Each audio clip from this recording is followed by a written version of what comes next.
In 2005, I was hit by a car and I was left unable to walk. And this was the best thing that ever happened to me. This is surprising, but I was trafficked over state lines over the course of 2 years, not being able to get out. I tried so many times. Many times it takes someone over 7 times to get out of a situation like that. I remember looking down at my foot, and I was sitting in the emergency room, and I realized in that moment that because my foot was broken, I would not be of use to my trafficker anymore. I couldn't make him money. He couldn't exploit me. And this would actually be, my step to, living a free and fulfilling life. And so I was able to get out of that situation. And I would say within 3 weeks, I headed back to Washington State, and I found myself on house arrest for 3.5 months because I wouldn't tell on my trafficker. Back then, many times the police would look at the victims, as the perpetrator and didn't really know how to respond to a situation like that. And so I did that time, kind of moved forward with my life. I felt so much shame and guilt, living through that situation. And I knew there was something more that I wanted to do with my life. Even though that had happened to me, I really wanted to find my voice. So I went back to school. I got into the University of Washington. I studied, thank you. I studied business and also added a communication major onto that because I knew that I had something to say. I didn't know exactly what that was, but I knew that I needed to go and kind of pursue and walk that journey. And Mar, I know you have also had some challenges finding your voice. Yeah, Rebekah. I was raised in a small town in South Carolina to a deeply, deeply religious family.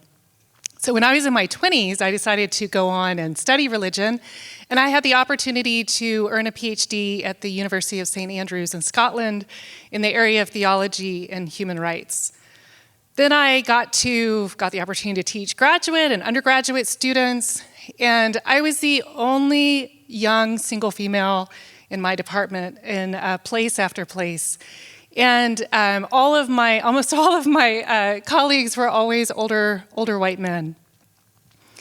So in my 30s, I had what I refer to as a feminist awakening.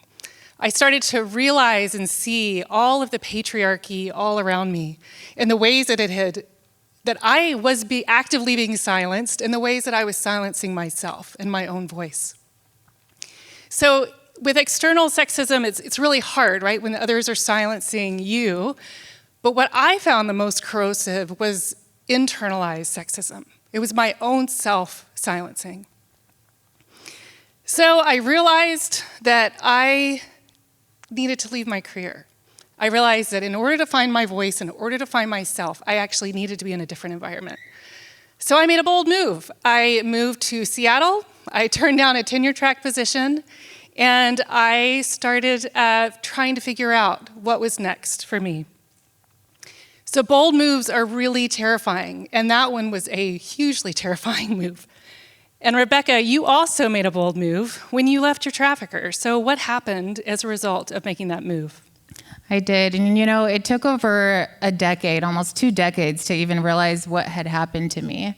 If someone would have asked me, are you a trafficking victim? I would have no idea how to answer that. I wouldn't have known what that terminology was, at that age. And so, human trafficking is the use of force, fraud, or coercion to make an individual work in any industry. And for me, that was sexual exploitation.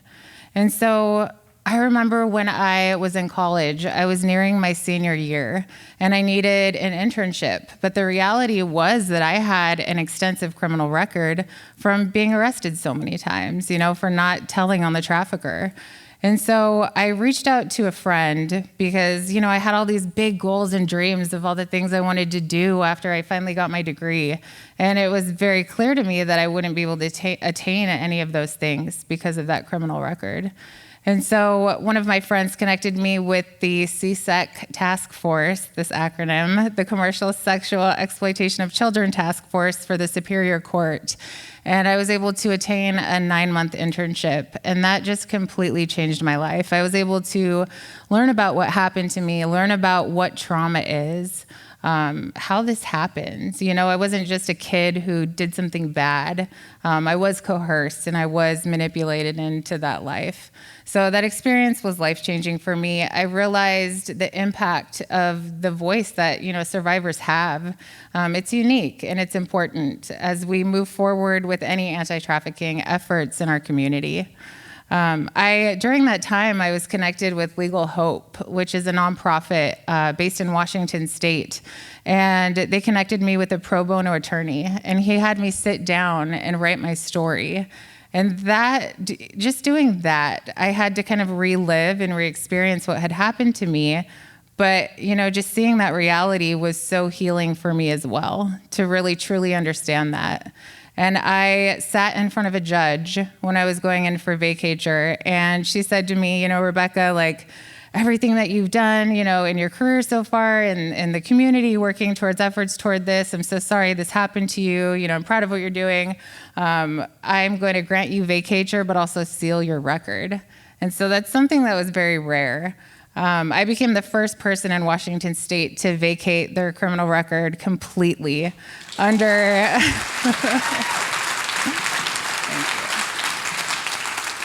under the newly amended human trafficking statute that was enacted because of all of the work in the community that survivors and allies have put forth over the years.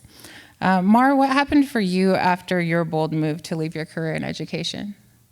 So I spent a year here in Seattle writing and publishing my first book called Theories of Justice. And that book was a feminist critique of two of the most influential modern male theologians. And so I was terrified of publishing, of using my voice in this way, because I knew that in doing so, I would be perceived to be betraying or just disappointing my teachers, my mentors, my family, and my whole community at that time. But I knew I needed to make my voice heard, and I knew I needed to speak. So I went ahead and I published. And I learned that sometimes being bold means disappointing the people around us. So while writing, I also started volunteering at several anti-trafficking organizations, and I learned more about trafficking, learned that it was one of the worst human rights abuses of our day happening right here in Washington State. I got to meet men and women like Rebekah, survivors who had been through trafficking and who were working towards their recovery and being able to give back to the community. And I learned that an estimated 500 youth are being trafficked in the sex trade at any time here in King County. And over 1,200 adults have sought services, have been seeking services annually for sex trafficking, for the experiences they've had as sex trafficking victims in our state alone.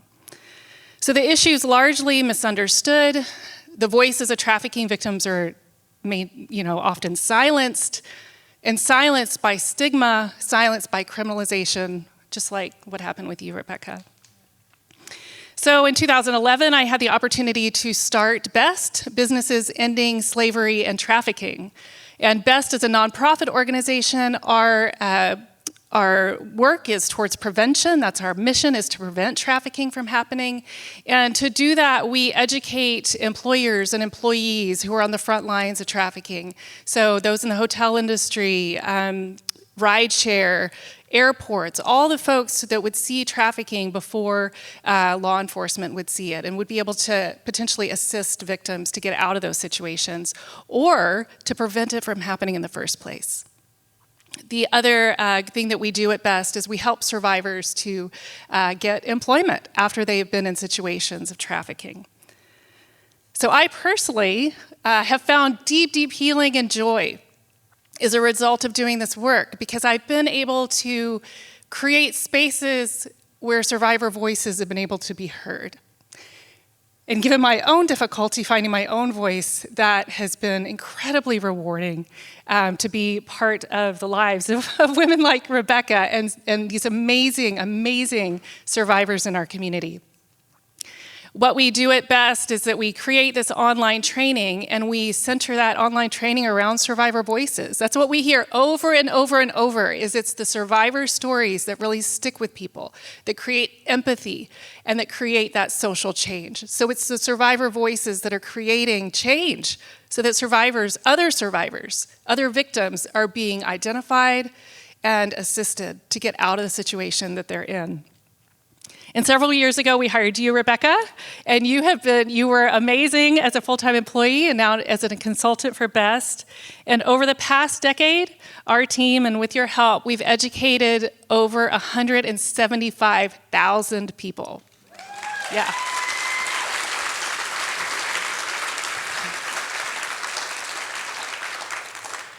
And then recently, Rebekah and I and a group of survivors started a new initiative to involve policymakers and to influence public policy here in Washington State called Ways Forward, Washington against sexual exploitation.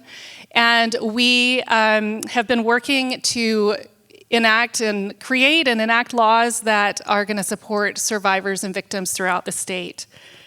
And so by boldly using our voices, Rebekah, we have been able to change the landscape for survivors. We've been able to change the landscape for employers. And now we have been able to venture into public policy and changing that landscape as well. Absolutely. It has been an incredible journey with you, Mar. Recently in this legislative session, our Ways Forward team made up of a group of survivors and allies. We've had the ability to meet with legislators across Washington State to speak with them, tell them our stories, the needs of survivors with strength and vulnerability. And we had the opportunity to meet with Tina Orwell and Claire Wilson and start working on Senate Bill 5114. Yes, got to get that right. And it actually passed, so you can look that up, and was signed. Yes, it was signed by Governor Inslee with our team standing behind him, and we were able to secure $2.75 million for survivor services for 2 years.